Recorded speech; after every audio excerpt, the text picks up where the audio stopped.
Hello, hello! Bienvenue sur le podcast Les choses de la vie. Les choses simples sont belles, partageons des ondes positives et profitons pleinement de chaque instant que nous offre la vie. J'espère que mon contenu te plaira et je te dis à très vite. Il y a des douleurs pour lesquelles on reçoit des fleurs, des visites, de la compassion, et il y a des douleurs qu'on traverse souvent seul en essayant de faire semblant d'aller bien. La rupture amoureuse est l'une d'elles. C'est la vie. Tu trouveras quelqu'un de mieux. Le temps arrange tout. Une de perdue, 10 de retrouvée. Des phrases bien intentionnées qui ne changent absolument rien au fait que ce soir tu souffres vraiment. Aujourd'hui, pas de formule rassurante, juste une conversation honnête sur ce que traverser une rupture veut dire et comment le faire sans se perdre. Pourquoi ça fait si mal?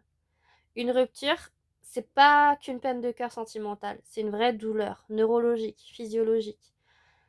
Il y a des études en neurosciences qui ont montré que le rejet amoureux active les mêmes zones du cerveau que la douleur physique. C'est pas une métaphore, c'est littéralement la même chose. Ton cerveau traite la perte d'un lien d'attachement comme une blessure. Et ce n'est pas tout.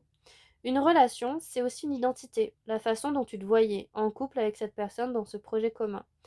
Eh bien, ça disparaît avec elle. Tu perds quelqu'un que tu aimais et tu perds aussi une version de toi-même. Deux deuils en même temps. Il y a aussi la chimie. L'amour produit de la dopamine, de l'ocytocine, de la sérotonine, des substances que ton cerveau associe au bonheur et à la sécurité. Quand la relation cesse, c'est un sevrage, un vrai, avec les mêmes mécanismes que d'autres formes de manque. Comprendre ça, c'est cesser de se dire qu'on n'exagère pas, parce qu'on souffre vraiment.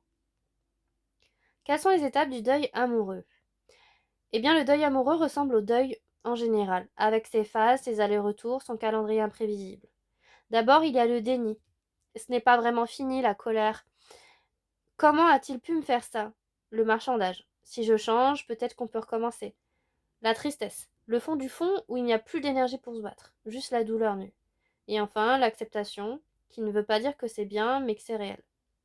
Ces phases ne sont pas linéaires. On peut passer de l'acceptation à la colère en une journée. On peut croire qu'on va mieux et s'effondrer en tombant sur une photo. Ce n'est pas un signe qu'on régresse, c'est le deuil qui fait son travail. Alors qu'est-ce qu'il ne faut absolument pas faire? Il y a quelques pièges dans lesquels beaucoup tombent. Suivre l'autre sur les réseaux sociaux, c'est l'équivalent de gratter une plaie. Chaque post, chaque story, chaque signe de sa vie sans toi, ça rallonge le deuil. La règle la plus difficile et la plus efficace, c'est couper le contact numérique. Ensuite, il y a noyer le fait de noyer la douleur. L'alcool, les sorties frénétiques, l'enchaînement de rencontres pour ne pas penser, ça retarde le deuil, ça ne le guérit pas. La douleur attend, patiente et ressurgit souvent plus fort. Le fait d'idéaliser la relation. Le cerveau a tendance à ne garder que les bons souvenirs et à oublier ce qui ne fonctionnait pas.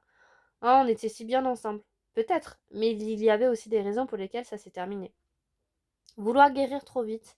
Il n'y a pas de calendrier. Certaines ruptures prennent des semaines, d'autres des mois. Et l'intensité du deuil n'est pas proportionnelle à la durée de la relation, elle est proportionnelle à l'attachement. Comment traverser vraiment cette période difficile? Alors, ce qui aide, c'est de ressentir sans se noyer. La tentation est de tout bloquer, l'autre, et de tout ruminer.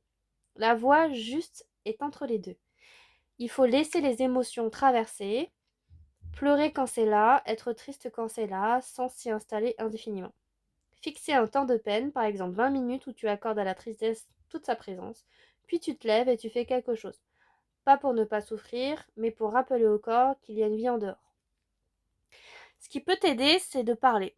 Le deuil silencieux est le plus lourd, et parler à quelqu'un, un ami, un thérapeute, externalise ce qui tourne en boucle dans ta tête, et ça fait du bien d'être entendu, sans conseil, juste entendu, sans être interrompu. Ce qui aide, c'est aussi prendre soin du corps. Le corps et l'esprit sont un système. Dormir correctement, manger, bouger, même à minima. L'exercice physique, c'est l'un des régulateurs émotionnels les plus puissants qui existent. Alors une marche, une séance de sport, le corps qui bouge aide l'émotion à circuler. Ensuite, il faut retrouver ses propres contours. Dans une relation longue, on s'efface parfois, un petit peu. On adopte les goûts de l'autre, ses habitudes, son rythme. Alors la rupture est l'occasion douloureuse mais réelle de se retrouver.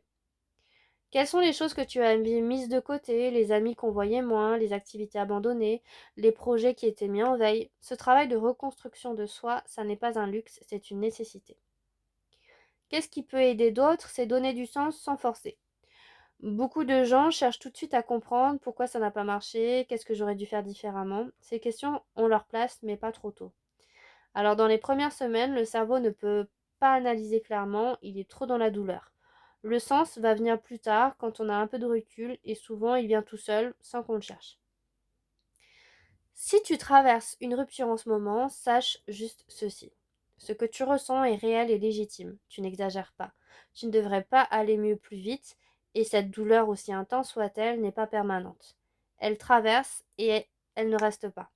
Alors prends soin de toi avec la même douceur que tu aurais pour quelqu'un que tu aimes et qui souffre. Tu en as besoin et tu le mérites. Je te remercie de m'avoir écouté. Je te dis à très vite pour un autre podcast et en attendant, prends bien soin de toi.